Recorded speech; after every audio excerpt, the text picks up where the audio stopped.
Doctor Chauhan, सबसे पहले तो हमें ये बताइए कि गले में जलन क्यों होती है और इसके कारण क्या क्या हो सकते हैं। हमारे शरीर में कहीं पर भी अगर जलन होती है, खारिश होती है, खुजली होती है, कहीं पर हीट ज्यादा महसूस होती है, तो उसका एक मुख्य कारण है आयुर्वेद में, जिसको हम कहते हैं पित्त। आयुर्वेद में रोगों की उत्पत्ति के लिए हमारे शरीर में मुख्य रूप से 3 प्रकार के दोषों का वर्णन है, वात, पित्त और कफ। आम भाषा में कहें तो ये 3 प्रकार की ऐसी एनर्जीज है हमारे शरीर में जो कुछ ना कुछ काम कर रही होती है। जब वो नॉर्मल स्टेट में होती है तो अपना काम करती है, वो कोई रोग पैदा नहीं करती। तो नॉर्मल स्टेट में वो एक प्रकार से अच्छा काम करती है, लेकिन जब वो विकृत हो जाए, बढ़ जाए, कम हो जाए, उनका बैलेंस बिगड़ जाए, तो फिर अनेक प्रकार के रोग पैदा होते हैं। गले में जलन जो आपने पूछा, इसमें जैसा मैंने कहा कि आमतौर पर पित्त का प्रकोप, जिसको आम भाषा में कई बार हम कह देते हैं कि गर्मी बढ़ गई है, पेट में एसिडिटी का होना, जिसको कि हम कहते हैं कि पेट में ज्यादा पित्त बन रहा है, या हाइपर एसिडिटी उसको कह देते हैं, ये एक इसका मुख्य कारण माना गया है, जिसके कारण पेट में भी कई लोगों को जलन होती है, गले में जलन होती है। तो इसका कारण इसका देखेंगे, पित्त के कौन कौन से कारण है बढ़ने के। बहुत ज्यादा जो है पित्त वर्धक भोजन, तीखा या बहुत फ्राइड खाना, बहुत ज्यादा मिर्ची, अचार, खट्टी चीजों का सेवन करना, या फिर जो है चाय, कॉफी, ये बहुत गर्म होती है। कई बार लोग जो है चाय बहुत पीते रहते हैं दिन भर में। अल्कोहल का सेवन भी लोग आजकल काफी करते हैं। लोग किसी भी प्रकार का तंबाकू, गुटखा, पान, बीड़ी, सिगरेट, वो जो भी आप खाते हैं, वो भी एक गर्म चीज है, वो गर्मी पैदा करती है बॉडी में। नॉनवेज भी जितना होता है वो गर्मी पैदा करता है। और इसका कारण हो सकता है कि गले में कई प्रकार के इन्फेक्शन हो जाते हैं। कई बार कोई बैक्टीरियल इन्फेक्शन हो गया, वहां सूजन होगी, उसके कारण भी जलन होती है गले में। या गले में छाले हो जाते हैं कई लोगों को, जैसे मुंह में छाले होते हैं ऐसे गले में भी छाले हो जाते हैं। गले का कैंसर भी हो जाता है लोगों को, उसके कारण भी बर्निंग होती है। और कभी कभार ये जो टॉन्सिल्स होते हैं, टॉन्सिल्स में भी कोई इन्फेक्शन हो जाए, उसके कारण उस एरिया में, गले के एरिया में आपको जलन होने लगती है। एंड डोंट फॉरगेट, जो मैं बार बार आपको कहता हूँ, आजकल मानसिक तनाव भी एक ऐसा एक कारण है जिसकी वजह से बहुत सारी शारीरिक प्रॉब्लम आती है। तो मानसिक तनाव भी यदि आपको ज्यादा रहता है तो एसिड ज्यादा बनेगा पेट में, उसके कारण भी आपको फिर ऊपर को जब एसिड आएगा गले में तो आपके गले में जलन महसूस होगी। डॉक्टर चौहान, गले में जलन के और कौन कौन से लक्षण हो सकते हैं, इसके बारे में भी हमें बताइए। देखिए, सबसे पहला लक्षण तो जलन ही है, गले में जलन होती है। और उसके साथ साथ गले में दुखन यानी कि दर्द होता है। आजकल जैसे सोर थ्रोट कई बार बोल देते हैं ना लोग कि मेरे को सोर थ्रोट हुआ है। गले के अंदर कई बार खुजली भी होती है, कई बार लोग खारिश कर रहे होते हैं अंदर।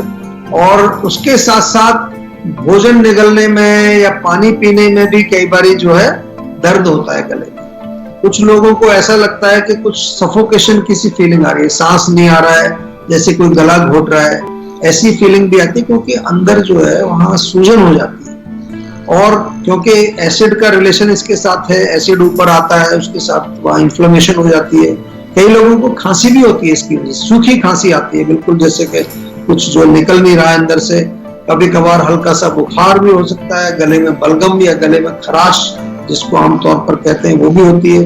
कुछ लोगों को डकारें बहुत आती हैं, बहुत जोर जोर से डकारें आ सकती हैं, या फिर खट्टी डकारें जिसमें के एसिड गले में आ जाता है, एसिड रिफ्लक्स जिसको हम कहते हैं, ये भी एक प्रॉब्लम होती है। और इसके कारण, एसिड के कारण आपका ये जो पूरा एरिया है, चेस्ट का एरिया, छाती में जलन होती है, जकड़ाहट सी कई बार महसूस होती है। कई लोगों को तो लगता है कहीं हार्ट अटैक ना हो जाए, घबराहट भी उनको होने लगती है। गला बैठ जाता है कई लोगों का, आवाज भी जो है थोड़ी मोटी हो जाती है, या फिर जो है आवाज ठीक से निकलती नहीं। और एक लक्षण और भी इसमें देखने को मिलता है, गले में जब आपकी प्रॉब्लम हो, एसिडिटी ज्यादा हो, तो कुछ लोगों को सिर में दर्द भी हो जाता है, यहाँ तक कि बहुत तेज दर्द जिसको माइग्रेन बोलते हैं वो भी हो सकता है। और इस वक्त हमारे साथ एक कॉलर जुड़ गई है, हमारे साथ सुष्मिता है गुजरात से। बहुत स्वागत है आपका, अपना सवाल पूछिए। नमस्कार डॉक्टर। नमस्कार जी। हाँ जी सर, मुझे ये पूछना था कि रात में खाना खाने के बाद में मेरे थाइस में और बैक में काफी ज्यादा पेन रहता है। अच्छा, ये दोपहर को भी होता है या रात को ही होता है केवल? सर केवल रात में रहता है, दोपहर में उतना पता नहीं चलता है, लेकिन रात में काफी ज्यादा रहता है। और मोशन क्लियर होता है, पेट साफ होता है कि नहीं आपका? हाँ जी सर, समटाइम्स ऐसा होता है कि नहीं होता है क्लियर, लेकिन हो जाता है। और पेट में कोई जलन, एसिडिटी या गैस हाँ की जी, कोई हाँ जी। प्रदर्शन वगैरह? हाँ सर, कभी कभी गैस रहती है। देखिए, मैंने इसलिए प्रश्न पूछा आपको कि आपने बोला खाना खाने के बाद दर्द होता है, और रात को जो है हमारी अग्नि थोड़ी मंद होती है। दिन में दोपहर के टाइम तो अग्नि काफी तेज होती है, तो आप जो खाना खाते हैं पच जाता है इसी आसानी से।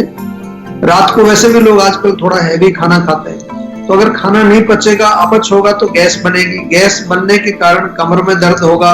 कमर में जब दर्द होगा उसके कारण फिर थाइज में भी वो दर्द चला जाता है, क्योंकि कमर का ही कनेक्शन जो है हमारी रीढ़ की हड्डी, वहां से नसें निकलती हैं। कई बार कुछ नसें दब जाती है क्योंकि मांसपेशियों में पीछे अकड़ाहट। तो पहला तो लक्षण इसका मैं यही मानता हूँ कि जो दर्द वाला लक्षण है ये हमारा कहीं ना कहीं अपच से जुड़ा है। तो भोजन को ठीक तरह से पचाने के लिए हमारे कई प्रकार के चूर्ण मिलते हैं। लवण भास्कर चूर्ण बहुत बढ़िया है, उसका सेवन आप जरूर करिए। वो मिल जाएगा ऑनलाइन, हमारे जीवा स्टोर में जाकर के मंगा लीजिए। 1 चम्मच खाना खाने के बाद दोपहर को भी ले लो और रात को भी, दोनों टाइम ले लीजिए। गुनगुने पानी से आपको लेना है। और ये जो तेल होता है, तिल का तेल ले लीजिए, उसमें थोड़ा सा अदरक, लहसुन और अजवाइन, 3 चीजें डाल करके पका दीजिए उसको। और जब पक जाएगा तो उसको छान के रख लीजिए। और रात को सोने से पहले कमर में, थाइज में उस तेल की थोड़ी मालिश कर लीजिए। सुबह भी कर सकते हैं, उससे आपको आराम मिलेगा। इसके अलावा जो है, अगर आपको लगता है कि कोई प्रॉब्लम, शायद कोई और इसके अलावा सीरियस प्रॉब्लम है, तो एक बार हमारे जीवा के डॉक्टर से बातचीत कर दीजिए। और मैं ये मानता हूँ कि ज्यादा बड़ी समस्या नहीं है, ठीक हो जाएगी। कभी कभार ऐसे जो लक्षण हमारे शरीर में आते हैं, और आयुर्वेद में तो हम बात इसी दायरे में रह करके रोगों का जो है एक डायग्नोसिस करते हैं, और उसके पश्चात फिर उनको बैलेंस करने के लिए आपको औषधि। नमस्कार, मैं हूं मानक गुप्ता। अगर आपको हमारा ये वीडियो पसंद आया हो तो इसे लाइक और शेयर जरूर करें, और हाँ, हमें सब्सक्राइब और फॉलो करना ना भूलें, ताकि आप देश और दुनिया की कोई खबर मिस ना करें। तो जुड़े रहिए हमारे साथ और देखते रहिए News 24।